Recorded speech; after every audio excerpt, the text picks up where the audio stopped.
What's up everybody, my name is Zach Levitt and today I'm going to be teaching you how to run faster this cross country season. I am a 1446 5K runner, I am a D1 runner, I have won states in cross country, so I've done a little bit with cross country. It's my favorite season. I love cross country, and so I want to teach you some of the things that I've learned over the years on how to improve this cross country season, how to make this the best summer of training for you, how to prepare for cross country. I'm super excited. Let's get into this. So for anybody thinking that 1446 is not that impressive, or it's super impressive, or it's just a time, it is just a time. And at the end of the day, all my achievements are in the past, and today I'm working towards goals that are much bigger than the ones that I have achieved. And so I'm constantly developing. We're constantly developing as runners. And so these lessons I'm going to teach you are the ones that have stuck, the ones that I've learned from my friends and my coaches and my teammates that have been really important and really impactful. I have a bunch of incredible friends that are amazing athletes and amazing people that have just taught me things, small things, big things, that have had a huge impact. And so these are the most impactful, the most important things that I can teach you about running. So with no further ado, let's get into this.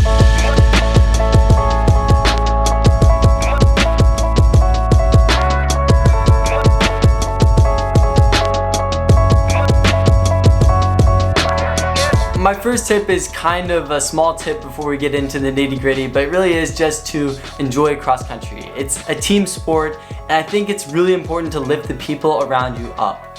Work with your teammates, work with your team to build a culture that's really positive and something that's nourishing and something that makes you happy and something that's just really, really fun to come to every single day, because at the end of the day, cross country is the most team-oriented version of running. And so if you are just doing it alone, it's not gonna be as much fun as if you're doing it with your team, doing it with your friends, doing it with the people that mean something to you. And so do whatever you can to lift your teammates up, whether that's sending them this video or maybe telling them to work harder on a workout or like come with you on a run. Whatever it is, push your teammates, push your friends to do better, because achieving something with your friends is so much more fun than achieving something alone. But now to the more personal details.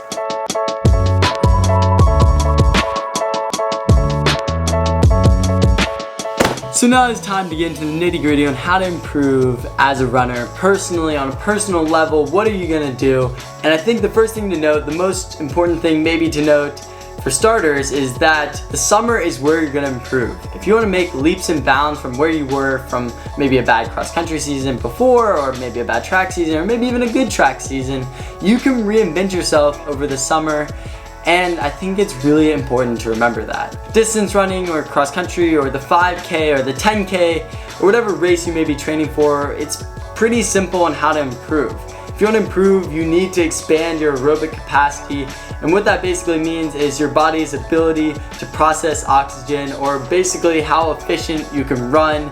And so it's pretty simple how to do that. You just need to be running harder than you were the last summer, or more than you were the last summer, or harder and more than you were the last summer. And I'm not saying you have to go from running 35 miles a week to now 100 miles a week. I think it's even just looking back at what you were doing and saying, am I working harder than I was last summer? And it doesn't even have to necessarily be in running. Maybe you can be running the same amount, maybe running a little bit harder, but also incorporating swim workouts 3 days a week or something like that.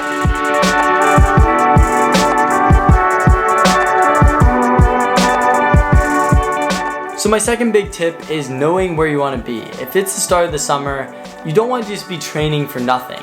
You want to be training for something. So I think it's really important to sit down either with your friends or with your coach or with your teammates or whoever it may be and figure out what your goals are. Maybe it's for your team to win states, or maybe it's for you to win states, or maybe it's for you to break 20 minutes in the 5K or break 25 minutes in the 5K. Whatever it may be, it's really important to know your goals, write them down, have them in different places, whether that's like putting a sticky note on your wall, or like having a reminder on your phone, or maybe having like a sticky note as your background and have the time goal or the place goal or whatever it may be. Just knowing where you want to be is important, because going into your workouts, going into your runs, going into everything, you can be thinking about that. You can think, why am I grinding? It's because I want to become a 15-minute 5K runner, or it's because I want to become a state champion with my team. And so you're doing everything for a purpose. And I think that knowing that and having that goal in mind is really important going into your training and going into your day in and day out, and just remembering your focus for the summer.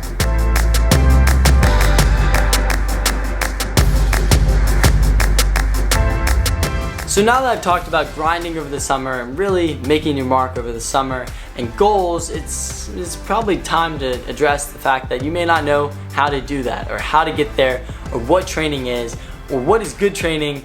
And so for one thing, you probably have a coach. If you have a coach, I would say trust your coach. Trust what your coach is saying. And if you truly deep down believe that your coach doesn't know what they're saying, or they're not coaching you the right way maybe, then I would go online, look for other plans to follow, but maybe do what your coach is saying, but just add on at home or afterwards or at a different time. But some of you may be thinking, I don't have a coach, or I don't have anyone giving me training. And so for those people, for people that don't know what to do, well, let me give you a little bit of a framework for how to go about figuring out how much to run and what to do.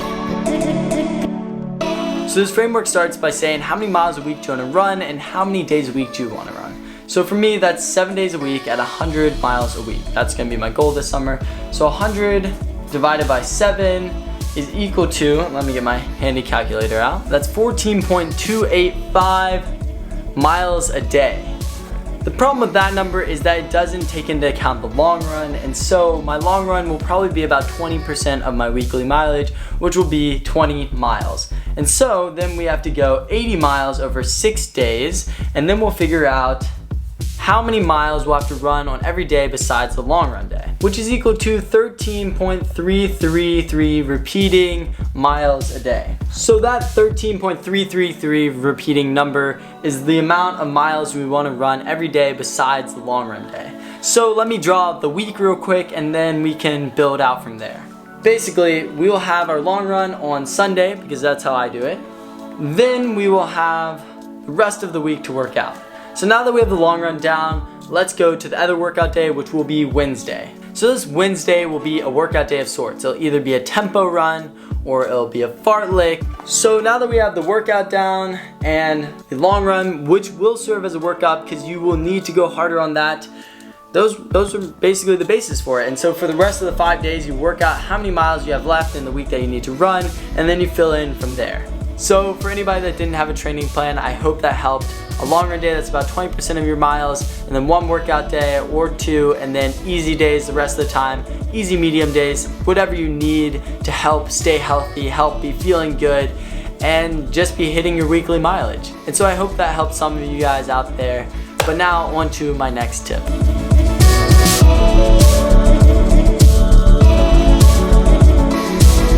So this tip is for everybody on Instagram and in the comments that have ever asked me, hey Zach, I run this time, and I want to get to this time. How many miles a week do I run to get there?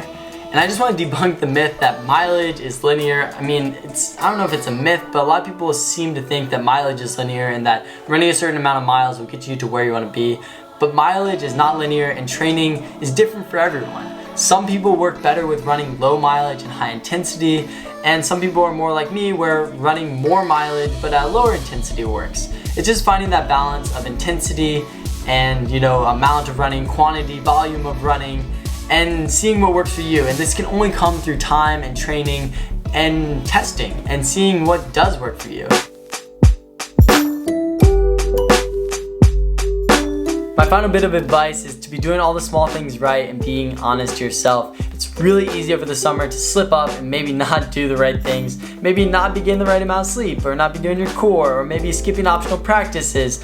Whatever it may be, there are a lot of small things that add up to the runner that you want to be, and you probably know those small things. You probably know what you should be doing. It's just a matter of doing them. And since you have unlimited time over the summer, or maybe have unlimited time over the summer, you can make those sacrifices, you can make those choices to get to where you want to be. And just remembering that if your friends call you up at 8 o'clock at night and you're probably gonna have to stay out a couple hours and you may be out till 12 o'clock, but if you have a workout at 6 a.m., you gotta know it's maybe a good idea to say no to them and say, hey, I have a workout, I need to get my 8 hours.